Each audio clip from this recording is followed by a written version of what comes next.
Yo, what's up, Mgunaza gang? I'm here with another video where we will be talking about one of the most controversial debates in the game right now. Is Jude Bellingham better than Hood Hullits? I am the one also who doesn't want to start this debate, but I had to. I really had to. Now let's talk, guys. Me, I'm always here to help you make an informed decision rather than just a decision. I'm here to guide you to understand who is the best person for your team, and that's what I'm gonna do. Firstly, we're gonna start with Hood Hullits, guys.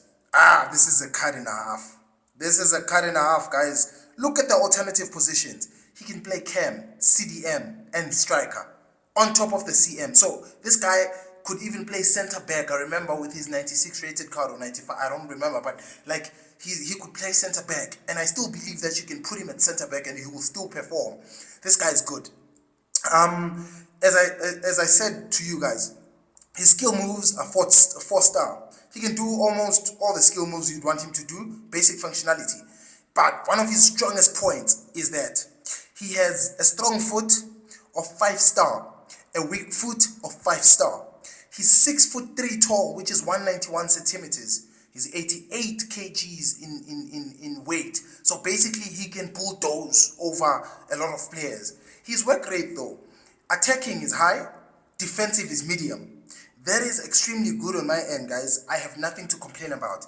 Now let's go to Mr. Jude Bellingham. Jude Bellingham only has one alternative position, which is a cam. He has 4-star skill moves, same as Hood Hullits. But unfortunately, he has 4-star weak foot. He's 6'1" tall, which is 186. Still fairly tall. His weight is 75 kg. But now, his work rate is high. So he defends high, he attacks high. That, for me, guys, is also a factor in these two cards. Now, let's talk. Hood Hullits has a pace of 121. Jude Bellingham has 115. These are just their base cards. But remember that the Bellingham card, when fully ranked, has that extra skill points that were given to them, since it's a UTOTS card. So let me go fully rank, and then we start talking on a fully ranked basis, because nobody's going to play with them at their base level. All right. So now, fully ranked, this is what I would tell you. These two players, guys, I'm gonna be certain with you. It's better if you were to have them as two different type of players in your team. I would actually prefer to have both of them.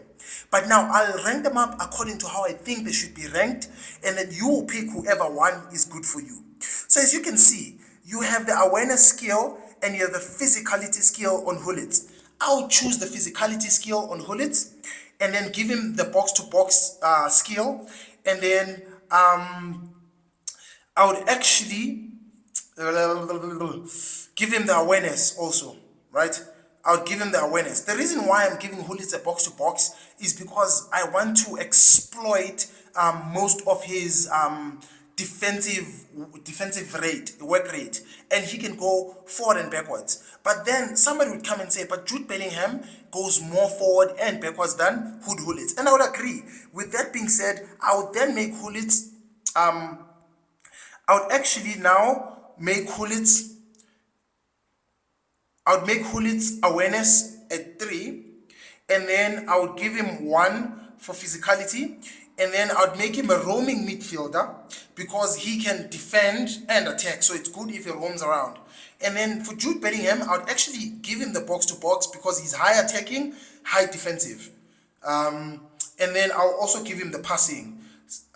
This is how I'm going to upgrade them both. Now, I want you to see this. Now, look at this.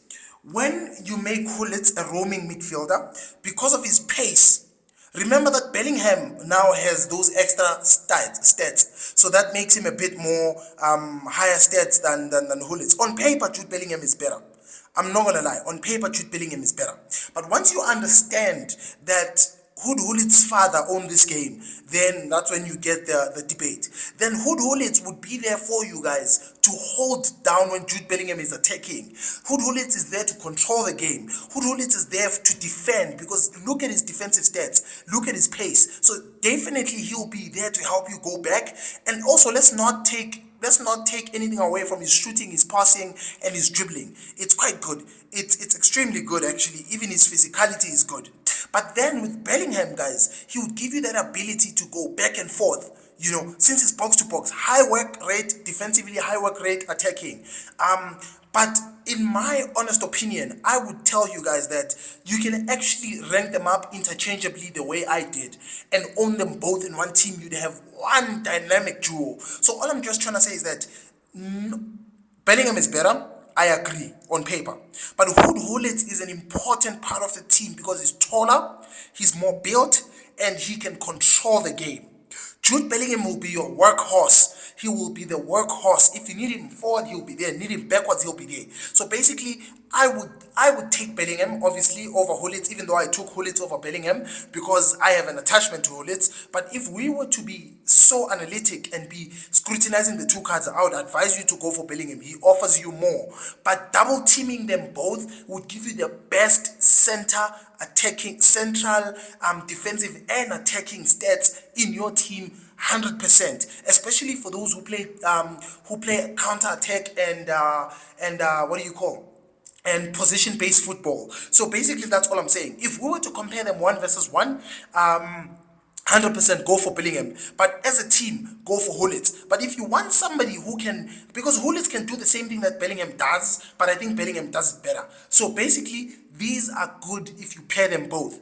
I personally feel Gullit can play anywhere because he gives you that dynamic alternative position. So he can play as a CDM, he can play as a CM, he can play as a cam, he can play also as a striker. So basically, Gullit shows that he has versatility in his roaming as a roaming midfielder. He'll be there covering space, covering defense, covering whatsoever. But Bellingham gives you that box to box type of thing. If you want him as a cam, he'll be there to attack for you and also defend at the back. So this is a choice for you to make, guys. But please understand who's good for your team. I would suggest you have them both. That's the best ever duo you'd have. And that's it from me today. Ciao!